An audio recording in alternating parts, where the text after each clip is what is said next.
What's up, everybody? Today we're going to be taking a look at the Turtles of Grayskull Wave 2 Raphael.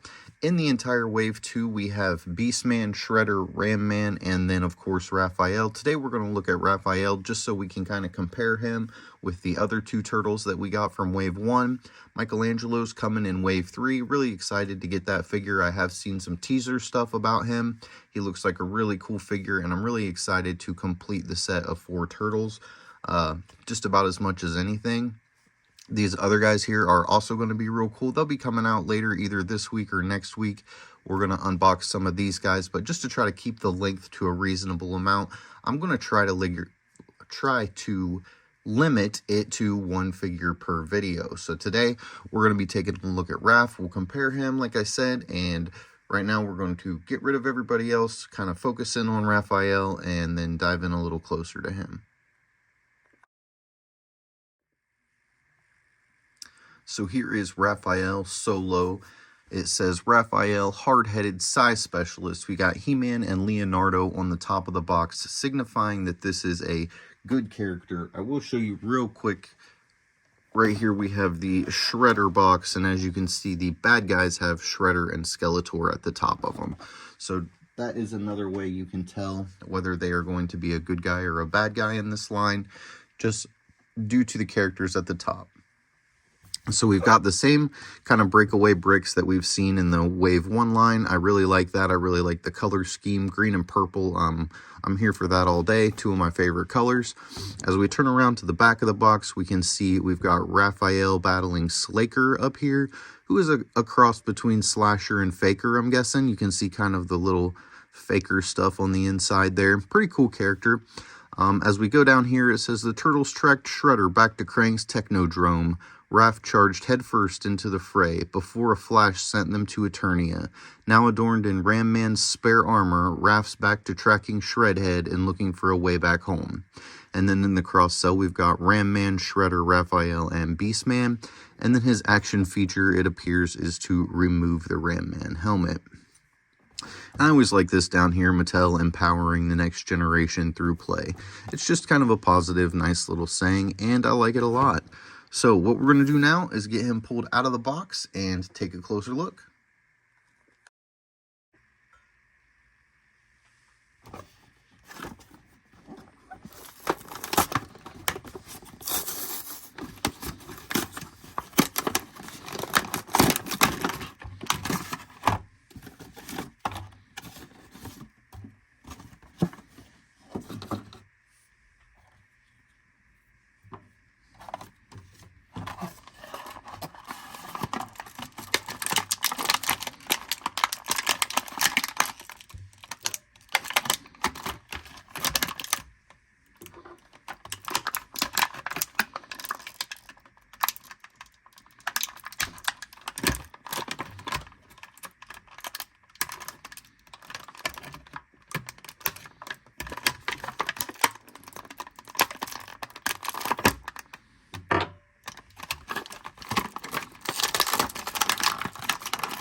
And the first thing we're going to do is take a look at his little comic book here. This just shows which pieces are going to be removable from the Ram Man action figure. And then you can see the little crosswave on the back. We have a Ram Man, Beastman, Raphael, and Shredder. And I don't mean what pieces are going to be removable from Ram Man. I mean from this Ram Man version of Raphael. So we will look at the comic. This is the first look that we have had at this comic. It says Turtles of Grayskull, Belly of the Beast Man.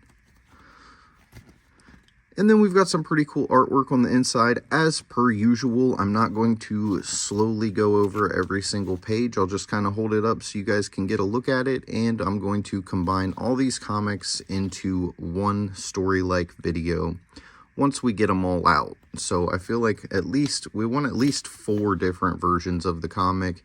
I would say maybe 2 will be plenty, because there is a lot going on and we've got 2 waves out now. So it might be okay to go ahead and do a comic just a comic review of just the first 2 comics and kind of how they're telling the story. But now that we've got him out of the way, we can take a closer look at Raphael, which is a really cool figure. So he does come with the Ram Man helmet, and we're going to go ahead and do all of his articulation after we go through his accessories. And part of his accessories, I'm just going to include this helmet because it is removable, as you can see. I know a lot of people had questions about that, but it shows right on the back of the box that it is a removable helmet, so that's pretty cool. I didn't want him to have to wear the helmet all the time. I will display him more than likely with the helmet on. I just wanted to have the option to take it off if that's something that I chose to do. So we've got the helmet for an accessory, then he has this armor, which we will take off and take a closer look at a little bit later. He does have the shell that removes from his back, and it just plugs into those 2 holes right there. There's a handle here at the bottom, so it can also double as, sorry, I had his bandana in the way, so it can double as a shield that he can hold on to in his hand. But I just prefer to always keep things on the turtles because I feel like they just look funny without their shells on. The unfortunate part is they didn't put a way to attach the shell without the armor. So if you do take the armor off, you're going to lose the shell unless you glue it to the figure or something like that. Let's go ahead and get him stood back down here. And we will go over his 2 weapon accessories. Now, he did come with this ultra long sai. This is longer than, or at least as long as the Master Sword. So I'm not sure when it stops being a sai and it starts being a sword, but this is definitely as long as the Master Sword. So pretty long sai that he's got there, but he will hold this in his hand. Let's go ahead and just stick it in this hand. So you can see that he will hold that just fine. And then his second accessory or attachment, and I didn't realize how big this thing was going to be. I'm going to scoot him back just a hair. I didn't realize how big this thing was going to be until it actually fell out of the package just now. It is soft rubber, so you don't got to worry about poking your eye out or anything like that. It seems to be really soft and flexible. So I feel like that's probably a good thing. And then we have just a molded spot in here where you just basically shove their fist into this hole. So we'll go ahead and do that real quick just so you can see what that's going to look like. And then I bent the tip of the sai. So there he is, all accessorized out. He's got his big sai, and then he's got his claw-like, shredder-like sai. Just kind of the way it attaches to his arm makes me feel like it's like a shredder-like weapon. As you can see, though, it's just humongous coming off of his wrist there. I feel like it would have been better if that tapered down or something just a little bit better, but it's not horrible. So now, as you know, we are going to go ahead and get rid of these weapons. We're going to clear the table, and we're going to go over his articulation. And we'll go over it with and without the helmet. Alright, so now that we're in here good and close, we're going to go ahead and just pop these weapons out of his hands. Or we're going to pop this weapon out of his hand, and we're going to pop this weapon off of his hand, because as you saw, it just kind of sits there, and we will set those off to the side. As far as articulation goes, he can look to the right, or excuse me, that would be his left, my right. He can look to his right, my left. And then, so you saw that the helmet doesn't really hinder the left to right movement. He can look up pretty good, and he can look down pretty good, all with this helmet on. So now let's take the helmet off. I don't know, I might display him without the helmet. He's got a really cool head sculpt here. I like the white eyes. I like the expression that he has on his face here. The bandana is really cool. Let's see, it does spin, so you can move it from side to side depending on which way you want to do the bandana. But his head is on a ball joint, so it will technically spin all the way around, as you just saw. As far as his arms, pretty stiff. They will go up all the way. It does rotate. His shoulder harness seems to be getting in the way a little bit of it doing a full rotation there. So we'll try that again when we take this harness off and see if we can rotate it all the way around. As far as his elbow, he does have a single jointed swiveling elbow. And it does get a pretty good range of motion, about close to 90 degrees-ish. Not quite 90, but pretty close to 90 degrees. And then down here, we do have a fully articulated wrist. It will swivel all the way around, it will swivel out, and it will swivel in. Let's go ahead and check the other wrist. Yep, it's going to do the exact same thing. It's going to swivel in or it's going to swivel up. Sometimes they go vertically this way, but he has two, I will call them horizontal hinges that go back and forth that way. As far as his waist, he can turn all the way around. He does come apart at the waist, and we'll go over taking him apart here in just a minute. I really like the loincloth that they gave Raphael. That might be my favorite so far. For his Ninja Turtle splits, he goes out to about there. He can kick forward and backward. He can kick forward about that far. Backwards looks like it's about like that. We move down to the single jointed knee where it has the standard articulation. We do have a swivel at the boot. And then we do have a hinged ankle that can point down, up really far. That one can point really far.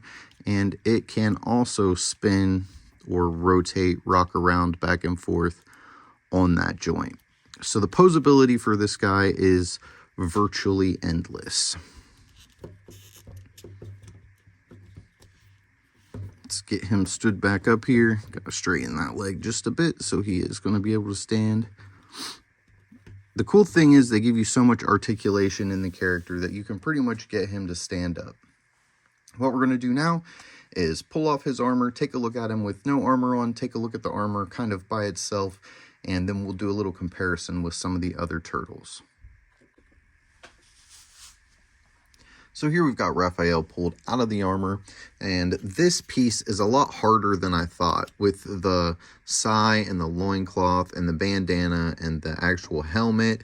I thought that this was also going to be that soft rubber, but this is actually a hard piece of rubber, and you just pop the head off, and then this literally just slides straight up off the shoulders, and that's all there is to it. This just looks like it connected into the belt band. It is not actually one piece. So that's pretty cool. Nice little addition that they gave to him, and something that they fixed up pretty easily. But that is why the arm won't rotate, because that is hard. That is not flexible at all. And then here's this little loincloth, which I really like. I like this a lot. I wish they did something like this more often. Instead of just giving them the fuzzy underwear, this is kind of like a Masterverse-ish looking type loincloth, how it's just something extra and not just the molded on underwear. But that's all right. And then we'll take a look at this shell one more time, just so you can see it off the turtle. And this is the turtle with no shell. And you can kind of see that he has no shell. I'm just not a fan of that. I don't know why, but just seeing that little bit of brown back there, I like that better. I wish that they would have put something in the back here of their little like faux shell, just so that we could attach this, just so that the turtle could still be shelled. But without this armor piece right here, there is no way to attach the shell unless you were to glue it or something. So we can do his articulation. And now one other thing I want to mention, I did not take this off. These are kind of hard to get on and off. They do just slide up there. But the way that it is slid up here, it's so far up here, so, and it's like this so that it'll stay on, but his arm won't go all the way down. As you can see, this arm goes all the way down next to his body, where this arm still stays kind of raised out. So I suppose you could try to slide this down more onto the bicep. I just worry that it's going to fall. I have a lot of problems with these things. This is soft rubber, so it might be better, but I have problems with these things just wanting to slide down the arm, and I'm not a fan of that. One more thing I did want to check was I wanted to pull off his hand, and then I kind of wanted to see how this fit on there with no hand. Maybe it will look better. So it can go on that way without his hand. I'm not sure whether that looks better or not. You guys let me know down in the comments, hand or no hand, if we're going to be applying this thing here, this weapon. I probably am not even going to use this. I don't know. I'll probably just stick the armor and that big old giant sai. I think April comes with another big old giant Psy, so I might just swipe that one from her so that Raphael can have 2 Psy. So just to further show you that this does go up and that it does fully articulate all the way around. That's not an issue. It was just the shoulder of the armor there blocking that. So what I'm going to do now is I'm going to go ahead and get Raphael armored back up. I'm going to bring his brothers in here. The 2 that we've got, we're going to kind of look at those guys together, and then we're going to look at some of the other figures along with him that came out in this line, and that's going to wrap this one up, guys. So here we have 3 of the 4 brothers set out before you. Michelangelo is coming out in Wave 3. He's not yet released, at least not in any of my local stores. I want to say April 28th, which is actually only 4 days from the filming of this video. I think that they are getting released on the 28th, the Wave 3 set. If nothing else, Slacker should be released on April 28th, according to the Target that I talked to. But as we keep with tradition with these Ninja Turtles, as they've gone back over the years and kind of through different lines, one thing that I really appreciate and love is they stuck with keeping the Turtles different colors. We don't have Michelangelo yet to compare him, but as you can see, Raphael is a much brighter green than these 2, where I feel like Leonardo is more of a forest green, and then Donatello is more of like a sickly, dare I say it, baby poop green. But I like them all. One thing that I did think was interesting was Raphael appears to be the shortest turtle out of these ones that I have, and maybe it just could be that his knees are bent a little bit more, but I find that a little bit interesting just because in some of the other waves, we see Raphael as a bigger turtle than the others. He's actually a little bit taller, a little bit more burly than the other turtles, and I realized they used the same bucks with everybody, just slightly different colors, so making him bigger was probably not an option. But for some reason, he just looks a little bit shorter, and it probably is just due to the helmet on Donatello there. What do you guys think about these 3? Who's your favorite so far out of the set? Donatello was moving his way into my favorite really fast, but I feel like Raphael ninja kicked his way right into first place. The red and the green, I know it's like Christmas, so we've got just this amazing turtle. The metal looks metal. It's not just like a cheap gray. It kind of does have a metallic hue to it, the same as with Leonardo's straps, and then some of Donatello's accessories are just kind of metal. They're not really just a gray, but much more of a metal looking coat, and I like that. Donatello also has the metal on his belt here, and you saw that Raphael just has a brown belt. I think it might have been cool to do their belts in the color of the turtles, like how here his belt on his little loincloth is red, his loincloth thing is blue. Donatello didn't come with an additional loincloth, so I guess making his belt silver just kind of matches along with the techno and his wrist bracers and stuff, so it does look really good. So here's the 3 turtles. I wish that it was 4. Can't wait till we get that Michelangelo in here. But we're going to go ahead and get Man-at-Arms and then Mutated He-Man and Mouse Jaw. We're going to bring them into the picture just so you can kind of see how those guys go with Raphael. And then that's probably going to wrap it up for this one. So here is everybody we have so far in the Turtles of Grayskull line that I have been able to find out in the retail market while toy hunting in the wild.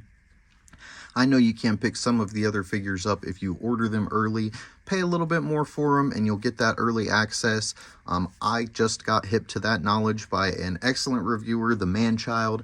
I'm sure you guys have seen him, but he kind of let me in on a little tip of how maybe I can get some of the future waves a little bit earlier than when they hit the store shelves, which I feel is a great piece of advice. So thank you very much. Everybody go over to his channel. It is The Man-Child. If you're not already, subscribe, like, follow that guy. He is the man when it comes to part swapping, seeing what goes with what.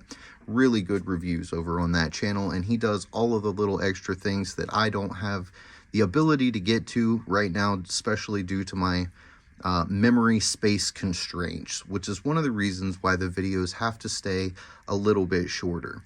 But as you can see, this is a great looking set so far. We've got some really cool figures coming out in the future. Stay tuned to the channel. Make sure you subscribe, turn your notifications on, hit that like button, tell somebody you love them, and God bless you. I want to thank everybody who's supporting the channel. We are growing so fast, and I couldn't be doing it without you. Going to be having a giveaway come up soon, so stay tuned to future videos so you learn about the way you can qualify for the giveaway. It's going to be really easy. I'm not going to make it too hard. I just want to be able to give back to you guys because you've helped me grow this channel so much. So again, have a blessed day, and I'll catch you in the next one.